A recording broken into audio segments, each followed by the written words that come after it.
Cylinder ಸಮಸ್ಯೆ ಇಲ್ಲ ಅನ್ನುವಂಥ ಮಾತನ್ನು ಹೇಳ್ತಾ ಇರುವಂಥದ್ದು. ಆದರೆ ವಾಸ್ತವವಾಗಿ ಅದೇ ರೀತಿಯಾಗಿ ಇದೇನಾ ಇಲ್ವಾ ಅನ್ನುವಂಥದ್ದು ನಾನು ಹೋಟೆಲ್ ಮಾಲೀಕರಿಂದನೇ ಮಾತಾಡಿಸ್ತಾ ಹೋಗ್ತೀನಿ. ಸರ್, ಒಂದು ಕಡೆ ಜಿಲ್ಲಾಡಳಿತ ಹೇಳುತ್ತೆ ಸಿಲಿಂಡರ್ನ ಕೊರತೆ ಇಲ್ಲ ಅಂತೇಳಿ, ಹಾಗಂದ್ರೆ ನಿಮ್ಮ ಸಿಲಿಂಡರ್ ಬರ್ತಾ ಇದೆಯಾ? ಇಲ್ಲ, ಕಮರ್ಷಿಯಲ್ ಸಿಲಿಂಡರ್ 3 ದಿನದಿಂದ ಸಪ್ಲೈ ಇಲ್ಲ. ಎಲ್ಲೂ ಕೇಳಿದರೂ ಇಲ್ಲ, ಬ್ಲ್ಯಾಕಲ್ಲೂ ಕೇಳಿದರೂ ಇಲ್ಲ, 3,000 ಕೊಡ್ತೆ ಅಂದರೂ ಇಲ್ಲ, 3,500 ಕೊಡ್ತೆ ಅಂದರೂ ಇಲ್ಲ. ನಮ್ಮಲ್ಲಿ 2 ಸಿಲಿಂಡ್ರ್ ಸ್ಟಾಕ್ ಇದ್ದ ಕಾರಣ ಇವತ್ತು ಸಂಪೂರ್ಣವಾಗಿ ಖಾಲಿಯಾಗಿದೆ. ನಾವು ಅದಕ್ಕೆ ಕಟ್ಕಿ ವಲಯಲ್ಲಿ ಮಾಡ್ತೇವೆ. ಮೋರ್ ದೆನ್ ಕಲಬುರಗಿಯಲ್ಲಿ 90% ಹೋಟೆಲು ವಿಸಿಟ್ ಕೊಟ್ಟಿದ್ದೆ. ಎಲ್ಲರದ್ದು ಇದೇ ಕಷ್ಟ. ಯಾಕೆಂದರೆ ಮುಂದೆ ಇನ್ನೊಂದು 2 ದಿನ ಕಲಬುರಗಿಯಲ್ಲಿ 90% ಹೋಟೆಲ್ ಬಂದಾಗೋದರಲ್ಲಿ ಸಮಸ್ಯೆ ಇಲ್ಲ. ನಾವು ಕೇಂದ್ರದಕ್ಕೂ ಮನವಿ ಕೊಟ್ಟಿದ್ದೆ. ಇಲ್ಲಿ ಸಿಲಿಂಡರ್ ಕೇಳಿದ್ರೆ ಏನಂತಾರೆ ಏಜೆನ್ಸಿದವ್ರು? ಕೇಳಿದರೆ ಸ್ಟಾಕ್ ಇಲ್ಲ ಅಂತಾರೆ. ಕಮರ್ಷಿಯಲ್ ಸ್ಟಾಕ್ ಇಲ್ಲವೇ ಅನ್ನೋ ಪ್ರಶ್ನೆ. ಎಲ್ಲಿ ಕೇಳಿದರೂ ಒಂದು ಸಿಲಿಂಡರ್ ಸಿಗಲ್ಲ. ಇಂಥ ಪರಿಸ್ಥಿತಿಯಲ್ಲಿ ಸರ್ಕಾರ ಯಾಕೆ ನಮಗೆ ನೆರವಾಗಲ್ಲ?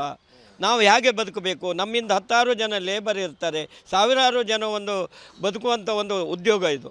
ಈ ಹೋಟೆಲ್ ಉದ್ಯೋಗ ಅಂದರೆ ಎಲ್ಲರಿಗೂ ತಿಳಿದಂಥ ಬ್ಯಾಚುಲರ್ ಸುಮಾರು ಪ್ರತಿ ಜಿಲ್ಲೆಯಲ್ಲಿ 20% ಜನ ಮನೆಯಲ್ಲಿ ಅಡುಗೆ ಮಾಡದೆ ನಮ್ಮ ಹೋಟೆಲ್ನನ್ನೇ ಅವಲಂಬನೆ ಮಾಡುವಂಥದ್ದು ಎಲ್ಲ ಜಿಲ್ಲೆಯಲ್ಲಿ ಇದ್ದಂಥ.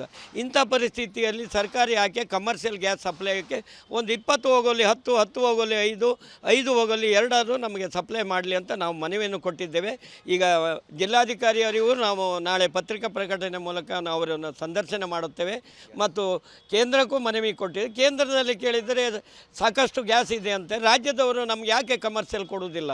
ಯಾಕಂದರೆ ನಮ್ಮ ಇದು ಒಬ್ಬರ ಜೀವನ ಅಲ್ಲ, ನಮ್ಮಿಂದ 10 ಜನ ಕಾರ್ಮಿಕರು ಬದುಕುತ್ತಾರೆ. ನಮ್ಮನ್ನು ಅವಲಂಬನೆ ಮಾಡಿದ ತರಕಾರಿ ಮಾರ್ಕೆಟ್ ಆಗಲಿ, ತರಕಾರಿಯವರಾಗಲಿ, ಬೇರೆ ಬೇರೆ ಹಾಲು ಉತ್ಪಾದಕರಾಗಲಿ, ಮೊಸರಾಗಲಿ, ಲಕ್ಷಗಟ್ಟಲೆ ನಮ್ಮ ಉದ್ಯಮದಿಂದ ಕೋಟಿಗಟ್ಟಲೆ ಲಕ್ಷಗಟ್ಟಲೆ GST ಬರುವಂಥ ಉದ್ಯೋಗ. ಇದನ್ನು ಬಂದ್ ಮಾಡಿದರೆ ಜನ ಹೇಗೆ ತಾಳುತ್ತಾರೆ? ವಿಚಾರ ಮಾಡಿ. ಇದಿಷ್ಟು ಇಲ್ಲಿನ ಹೋಟೆಲ್ ಮಾಲೀಕರು ಹೇಳ್ತಾ ಇರುವಂಥದ್ದು. ಸಿಲಿಂಡರ್ ಇದೆ ಅಂತಂದರೆ ಅಥವಾ ಇಲ್ಲದೆ ಹೋದರೆ ಕನಿಷ್ಠ ಪಕ್ಷ ಪೂರೈಸಬೇಕಾದಂಥ ಸಿಲಿಂಡರ್ ಆದರೂ ಪೂರೈಸಿ ಅನ್ನುವಂಥ ಮಾತನ್ನು ಹೇಳ್ತಾ ಇರುವಂಥದ್ದು. ಕ್ಯಾಮ್ರಾ ಪರ್ಸನ್ ವಿಜಯ್ ಕುಮಾರ್ ಜೊತೆ ಓಂ ಪ್ರಕಾಶ್ ಮುನ್ನೂರ್, ರಿಪಬ್ಲಿಕ್ ಕನ್ನಡ, ಕಲಬುರಗಿ. ಸಿಲಿಂಡರ್ ಸಮಸ್ಯೆ ಇಲ್ಲ ಅನ್ನುವಂಥ ಮಾತನ್ನು ಹೇಳ್ತಾ ಇರುವಂಥದ್ದು. ಆದರೆ ವಾಸ್ತವವಾಗಿ ಅದೇ ರೀತಿಯಾಗಿ ಇದೇನಾ ಇಲ್ವಾ ಅನ್ನುವಂಥದ್ದು ನಾನು ಹೋಟೆಲ್ ಮಾಲೀಕರಿಂದನೇ ಮಾತಾಡಿಸ್ತಾ ಹೋಗ್ತೀನಿ. ಸರ್, ಒಂದು ಕಡೆ ಜಿಲ್ಲಾಡಳಿತ ಹೇಳುತ್ತೆ ಸಿಲಿಂಡರ್ನ ಕೊರತೆ ಇಲ್ಲ ಅಂತೇಳಿ, ಹಾಗಂದ್ರೆ ನಿಮ್ಮ ಸಿಲಿಂಡರ್ ಬರ್ತಾ ಇದೆಯಾ? ಇಲ್ಲ, ಕಮರ್ಷಿಯಲ್ ಸಿಲಿಂಡರ್ 3 ದಿನದಿಂದ ಸಪ್ಲೈ ಇಲ್ಲ. ಎಲ್ಲೂ ಕೇಳಿದರೂ ಇಲ್ಲ, ಬ್ಲ್ಯಾಕಲ್ಲೂ ಕೇಳಿದರೂ ಇಲ್ಲ, 3,000 ಕೊಡ್ತೆ ಅಂದರೂ ಇಲ್ಲ, 3,500 ಕೊಡ್ತೆ ಅಂದರೂ ಇಲ್ಲ. ನಮ್ಮಲ್ಲಿ 2 ಸಿಲಿಂಡ್ರ್ ಸ್ಟಾಕ್ ಇದ್ದ ಕಾರಣ ಇವತ್ತು ಸಂಪೂರ್ಣವಾಗಿ ಖಾಲಿಯಾಗಿದೆ. ನಾವು ಅದಕ್ಕೆ ಕಟ್ಕಿ ವಲಯಲ್ಲಿ ಮಾಡ್ತೇವೆ. ಮೋರ್ ದೆನ್ ಕಲಬುರಗಿಯಲ್ಲಿ 90% ಹೋಟೆಲು ವಿಸಿಟ್ ಕೊಟ್ಟಿದ್ದೆ. ಎಲ್ಲರದ್ದು ಇದೇ ಕಷ್ಟ. ಯಾಕೆಂದರೆ ಮುಂದೆ ಇನ್ನೊಂದು 2 ದಿನ ಕಲಬುರಗಿಯಲ್ಲಿ 90% ಹೋಟೆಲ್ ಬಂದಾಗೋದರಲ್ಲಿ ಸಮಸ್ಯೆ ಇಲ್ಲ. ನಾವು ಕೇಂದ್ರದಕ್ಕೂ ಮನವಿ ಕೊಟ್ಟಿದ್ದೆ. ಇಲ್ಲಿ ಸಿಲಿಂಡರ್ ಕೇಳಿದ್ರೆ ಏನಂತಾರೆ ಏಜೆನ್ಸಿದವ್ರು? ಕೇಳಿದರೆ ಸ್ಟಾಕ್ ಇಲ್ಲ ಅಂತಾರೆ. ಕಮರ್ಷಿಯಲ್ ಸ್ಟಾಕ್ ಇಲ್ಲವೇ ಅನ್ನೋ ಪ್ರಶ್ನೆ. ಎಲ್ಲಿ ಕೇಳಿದರೂ ಒಂದು ಸಿಲಿಂಡರ್ ಸಿಗಲ್ಲ. ಇಂಥ ಪರಿಸ್ಥಿತಿಯಲ್ಲಿ ಸರ್ಕಾರ ಯಾಕೆ ನಮಗೆ ನೆರವಾಗಲ್ಲ? ನಾವು ಹೇಗೆ ಬದುಕಬೇಕು? ನಮ್ಮಿಂದ 10 ಜನ ಲೇಬರ್ ಇರ್ತಾರೆ, ಸಾವಿರಾರು ಜನ ಒಂದು ಬದುಕುವಂಥ ಒಂದು ಉದ್ಯೋಗ ಇದು. ಈ ಹೋಟೆಲ್ ಉದ್ಯೋಗ ಅಂದರೆ ಎಲ್ಲರಿಗೂ ತಿಳಿದಂಥ ಬ್ಯಾಚುಲರ್ ಸುಮಾರು ಪ್ರತಿ ಜಿಲ್ಲೆಯಲ್ಲಿ 20% ಜನ ಮನೆಯಲ್ಲಿ ಅಡುಗೆ ಮಾಡದೆ ನಮ್ಮ ಹೋಟೆಲ್ನನ್ನೇ ಅವಲಂಬನೆ ಮಾಡುವಂಥದ್ದು ಎಲ್ಲ ಜಿಲ್ಲೆಯಲ್ಲಿ ಇದ್ದಂಥ. ಇಂಥ ಪರಿಸ್ಥಿತಿಯಲ್ಲಿ ಸರ್ಕಾರ ಯಾಕೆ ಕಮರ್ಷಿಯಲ್ ಗ್ಯಾಸ್ ಸಪ್ಲೈಗೆ ಒಂದು 20 ಹೋಗಲಿ 10 ಹೋಗಲಿ 5 ಹೋಗಲಿ 2 ನಮಗೆ ಸಪ್ಲೈ ಮಾಡಲಿ ಅಂತ ನಾವು ಮನವಿಯನ್ನು ಕೊಟ್ಟಿದ್ದೇವೆ. ಈಗ ಜಿಲ್ಲಾಧಿಕಾರಿಯವರಿಗೂ ನಾವು ನಾಳೆ ಪತ್ರಿಕಾ ಪ್ರಕಟಣೆ ಮೂಲಕ ನಾವು ಅವರನ್ನು ಸಂದರ್ಶನ ಮಾಡುತ್ತೇವೆ ಮತ್ತು ಕೇಂದ್ರಕ್ಕೂ ಮನವಿ ಕೊಟ್ಟಿದ್ದೇವೆ. ಕೇಂದ್ರದಲ್ಲಿ ಕೇಳಿದರೆ ಸಾಕಷ್ಟು ಗ್ಯಾಸ್ ಇದೆ ಅಂತೆ. ರಾಜ್ಯದವರು ನಮ್ಗೆ ಯಾಕೆ ಕಮರ್ಷಿಯಲ್ ಕೊಡುವುದಿಲ್ಲ? ಯಾಕಂದರೆ ನಮ್ಮ ಒಬ್ಬರ ಜೀವನ ಅಲ್ಲ, ನಮ್ಮಿಂದ 10 ಜನ ಕಾರ್ಮಿಕರು ಬದುಕುತ್ತಾರೆ. ನಮ್ಮನ್ನು ಅವಲಂಬನೆ ಮಾಡಿದ ತರಕಾರಿ ಮಾರ್ಕೆಟ್ ಆಗಲಿ, ತರಕಾರಿಯವರಾಗಲಿ, ಬೇರೆ ಬೇರೆ ಹಾಲು ಉತ್ಪಾದಕರಾಗಲಿ, ಮೊಸರಾಗಲಿ, ಲಕ್ಷಗಟ್ಟಲೆ ನಮ್ಮ ಉದ್ಯಮದಿಂದ ಕೋಟಿಗಟ್ಟಲೆ ಲಕ್ಷಗಟ್ಟಲೆ GST ಬರುವಂಥ ಉದ್ಯೋಗ. ಇದನ್ನು ಬಂದ್ ಮಾಡಿದರೆ ಜನ ಹೇಗೆ ತಾಳುತ್ತಾರೆ? ವಿಚಾರ ಮಾಡಿ. ಇದಿಷ್ಟು ಇಲ್ಲಿನ ಹೋಟೆಲ್ ಮಾಲೀಕರು ಹೇಳ್ತಾ ಇರುವಂಥದ್ದು. ಸಿಲಿಂಡರ್ ಇದೆ ಅಂತಂದರೆ ಅಥವಾ ಇಲ್ಲದೆ ಹೋದರೆ ಕನಿಷ್ಠ ಪಕ್ಷ ಪೂರೈಸಬೇಕಾದಂಥ ಸಿಲಿಂಡರ್ ಆದರೂ ಪೂರೈಸಿ ಅನ್ನುವಂಥ ಮಾತನ್ನು ಹೇಳ್ತಾ ಇರುವಂಥದ್ದು. ಕ್ಯಾಮ್ರಾ ಪರ್ಸನ್ ವಿಜಯ್ ಕುಮಾರ್ ಜೊತೆ ಓಂ ಪ್ರಕಾಶ್ ಮುನ್ನೂರ್, ರಿಪಬ್ಲಿಕ್ ಕನ್ನಡ, ಕಲಬುರಗಿ.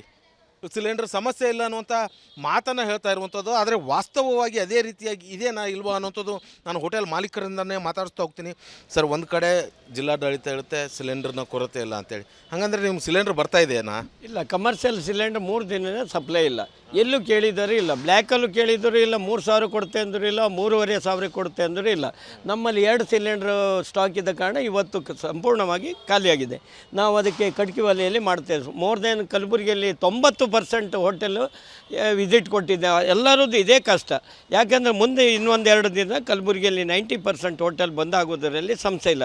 ನಾವು ಕೇಂದ್ರದಕ್ಕೂ ಮನವಿ ಕೊಟ್ಟಿದ್ದೇವೆ. ಇಲ್ಲಿ ಸಿಲಿಂಡರ್ ಕೇಳಿದ್ರೆ ಏನಂತಾರೆ ಏಜೆನ್ಸಿದವ್ರು? ಕೇಳಿದರೆ ಸ್ಟಾಕ್ ಇಲ್ಲ ಅಂತಾರೆ. ಕಮರ್ಷಿಯಲ್ ಸ್ಟಾಕ್ ಇಲ್ಲವೇ ಅನ್ನೋ ಪ್ರಶ್ನೆ. ಎಲ್ಲಿ ಕೇಳಿದರೂ ಒಂದು ಸಿಲಿಂಡರ್ ಸಿಗಲ್ಲ. ಇಂಥ ಪರಿಸ್ಥಿತಿಯಲ್ಲಿ ಸರ್ಕಾರ ಯಾಕೆ ನಮಗೆ ನೆರವಾಗಲ್ಲ? ನಾವು ಹೇಗೆ ಬದುಕಬೇಕು? ನಮ್ಮಿಂದ 10 ಜನ ಲೇಬರ್ ಇರ್ತಾರೆ, ಸಾವಿರಾರು ಜನ ಒಂದು ಬದುಕುವಂಥ ಒಂದು ಉದ್ಯೋಗ ಇದು. ಈ ಹೋಟೆಲ್ ಉದ್ಯೋಗ ಅಂದರೆ ಎಲ್ಲರಿಗೂ ತಿಳಿದಂಥ ಬ್ಯಾಚುಲರ್ ಸುಮಾರು ಪ್ರತಿ ಜಿಲ್ಲೆಯಲ್ಲಿ 20% ಜನ ಮನೆಯಲ್ಲಿ ಅಡುಗೆ ಮಾಡದೆ ನಮ್ಮ ಹೋಟೆಲನ್ನೇ ಅವಲಂಬನೆ ಮಾಡುವಂಥದ್ದು ಎಲ್ಲ ಜಿಲ್ಲೆಯಲ್ಲಿ ಇದ್ದಂಥ. ಇಂಥ ಪರಿಸ್ಥಿತಿಯಲ್ಲಿ ಸರ್ಕಾರ ಯಾಕೆ ಕಮರ್ಷಿಯಲ್ ಗ್ಯಾಸ್ ಸಪ್ಲೈಗೆ ಒಂದು 20 ಹೋಗಲಿ 10 ಹೋಗಲಿ 5 ಹೋಗಲಿ 2 ನಮಗೆ ಸಪ್ಲೈ ಮಾಡಲಿ ಅಂತ ನಾವು ಮನವಿಯನ್ನು ಕೊಟ್ಟಿದ್ದೇವೆ. ಈಗ ಜಿಲ್ಲಾಧಿಕಾರಿಯವರಿಗೂ ನಾವು ನಾಳೆ ಪತ್ರಿಕಾ ಪ್ರಕಟಣೆ ಮೂಲಕ ನಾವು ಅವರನ್ನು ಸಂದರ್ಶನ ಮಾಡುತ್ತೇವೆ ಮತ್ತು ಕೇಂದ್ರಕ್ಕೂ ಮನವಿ ಕೊಟ್ಟಿದ್ದೇವೆ. ಕೇಂದ್ರದಲ್ಲಿ ಕೇಳಿದರೆ ಸಾಕಷ್ಟು ಗ್ಯಾಸ್ ಇದೆ ಅಂತೆ. ರಾಜ್ಯದವರು ನಮ್ಗೆ ಯಾಕೆ ಕಮರ್ಷಿಯಲ್ ಕೊಡುವುದಿಲ್ಲ? ಯಾಕಂದರೆ ನಮ್ಮ ಇದು ಒಬ್ಬರ ಜೀವನ ಅಲ್ಲ, ನಮ್ಮಿಂದ 10 ಜನ ಕಾರ್ಮಿಕರು ಬದುಕುತ್ತಾರೆ. ನಮ್ಮನ್ನು ಅವಲಂಬನೆ ಮಾಡಿದ ತರಕಾರಿ ಮಾರ್ಕೆಟ್ ಆಗಲಿ, ತರಕಾರಿಯವರಾಗಲಿ, ಬೇರೆ ಬೇರೆ ಹಾಲು ಉತ್ಪಾದಕರಾಗಲಿ, ಮೊಸರಾಗಲಿ, ಲಕ್ಷಗಟ್ಟಲೆ ನಮ್ಮ ಉದ್ಯಮದಿಂದ ಕೋಟಿಗಟ್ಟಲೆ ಲಕ್ಷಗಟ್ಟಲೆ GST ಬರುವಂಥ ಉದ್ಯೋಗ. ಇದನ್ನು ಬಂದ್ ಮಾಡಿದರೆ ಜನ ಹೇಗೆ ತಾಳುತ್ತಾರೆ? ವಿಚಾರ ಮಾಡಿ. ಇದಿಷ್ಟು ಇಲ್ಲಿನ ಹೋಟೆಲ್ ಮಾಲೀಕರು ಹೇಳ್ತಾ ಇರುವಂಥದ್ದು. ಸಿಲಿಂಡರ್ ಇದೆ ಅಂತಂದರೆ ಅಥವಾ ಇಲ್ಲದೆ ಹೋದರೆ ಕನಿಷ್ಠ ಪಕ್ಷ ಪೂರೈಸಬೇಕಾದಂಥ ಸಿಲಿಂಡರ್ ಆದರೂ ಪೂರೈಸಿ ಅನ್ನುವಂಥ ಮಾತನ್ನು ಹೇಳ್ತಾ ಇರುವಂಥದ್ದು. ಕ್ಯಾಮ್ರಾ ಪರ್ಸನ್ ವಿಜಯ್ ಕುಮಾರ್ ಜೊತೆ ಓಂ ಪ್ರಕಾಶ್ ಮುನ್ನೂರ್, ರಿಪಬ್ಲಿಕ್ ಕನ್ನಡ, ಕಲಬುರಗಿ. ಸಿಲಿಂಡರ್ ಸಮಸ್ಯೆ ಇಲ್ಲ ಅನ್ನುವಂಥ ಮಾತನ್ನು ಹೇಳ್ತಾ ಇರುವಂಥದ್ದು. ಆದರೆ ವಾಸ್ತವವಾಗಿ ಅದೇ ರೀತಿಯಾಗಿ ಇದೇನಾ ಇಲ್ವಾ ಅನ್ನುವಂಥದ್ದು ನಾನು ಹೋಟೆಲ್ ಮಾಲೀಕರಿಂದನೇ ಮಾತಾಡಿಸ್ತಾ ಹೋಗ್ತೀನಿ. ಸರ್, ಒಂದು ಕಡೆ ಜಿಲ್ಲಾಡಳಿತ ಹೇಳುತ್ತೆ ಸಿಲಿಂಡರ್ನ ಕೊರತೆ ಇಲ್ಲ ಅಂತೇಳಿ, ಹಾಗಂದ್ರೆ ನಿಮ್ಗೆ ಸಿಲಿಂಡರ್ ಬರ್ತಾ ಇದೆಯಾ? ಇಲ್ಲ, ಕಮರ್ಷಿಯಲ್ ಸಿಲಿಂಡರ್ 3 ದಿನ ಸಪ್ಲೈ ಇಲ್ಲ.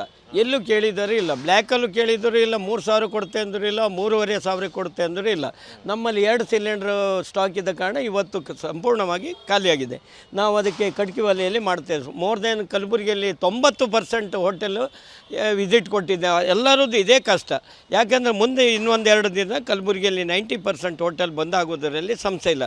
ನಾವು ಕೇಂದ್ರದಕ್ಕೂ ಮನವಿ ಕೊಟ್ಟಿದ್ದೇವೆ. ಇಲ್ಲಿ ಸಿಲಿಂಡರ್ ಕೇಳಿದ್ರೆ ಏನಂತಾರೆ ಏಜೆನ್ಸಿದವ್ರು? ಕೇಳಿದರೆ ಸ್ಟಾಕ್ ಇಲ್ಲ ಅಂತಾರೆ. ಕಮರ್ಷಿಯಲ್ ಸ್ಟಾಕ್ ಇಲ್ಲವೇ ಅನ್ನೋ ಪ್ರಶ್ನೆ. ಎಲ್ಲಿ ಕೇಳಿದರೂ ಒಂದು ಸಿಲಿಂಡರ್ ಸಿಗಲ್ಲ. ಇಂಥ ಪರಿಸ್ಥಿತಿಯಲ್ಲಿ ಸರ್ಕಾರ ಯಾಕೆ ನಮಗೆ ನೆರವಾಗಲ್ಲ?